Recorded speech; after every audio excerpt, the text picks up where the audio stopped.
partnered with Gibson Steakhouse and Boston Market to provide a total of 500 meals for Chicago area veterans on this Thanksgiving holiday. Now we'd like to introduce you to two families starting a new Thanksgiving tradition this year. 4 months ago, a couple in Plainfield welcomed Ukrainian immigrants into their home. And today, they have a lot to be thankful for. NBC5's Sandra Torres shares their story. I love the smell of brown sugar, don't you? This Thanksgiving, Sherry and Christopher Mormon are making their staple dishes as usual. We're going to be prepping today candied yams. But this year, they're adding some new traditions. We also have some Ukrainian dishes and desserts. So we're really excited to try some of those. That's because the Mormons will be celebrating Thanksgiving with the Shakatsky family from Ukraine. We cook it for every holiday. It names Holubtsi.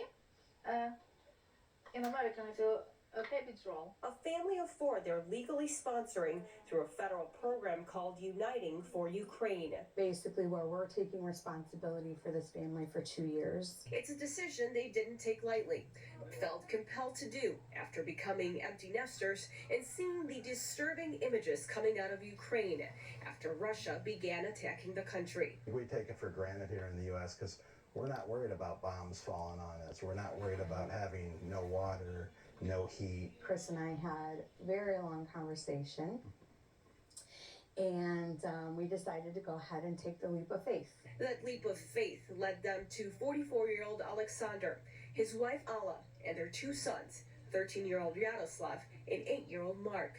Just seeing the boys and their smiles, we really had a hard time saying no. The Cherhutskys escaped the war just as it began in the Odessa region. We heard some explosion.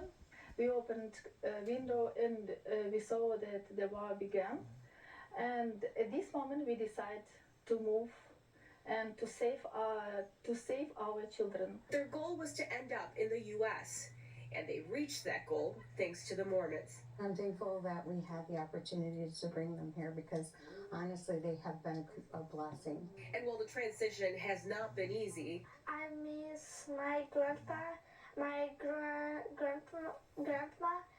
I miss my friends and I miss my home. they have so much to be grateful for on this first Thanksgiving in the United States. I appreciate Sherry and Christopher to be invited and to be here. I appreciate opportunity to live in USA, to being safe now. Definitely thankful to have this family in our life. They're a true blessing. Sandra Torres, NBC5 News. Wow, really puts giving thanks into perspective. Beautiful story, thanks to Sandra. Happy Thanksgiving.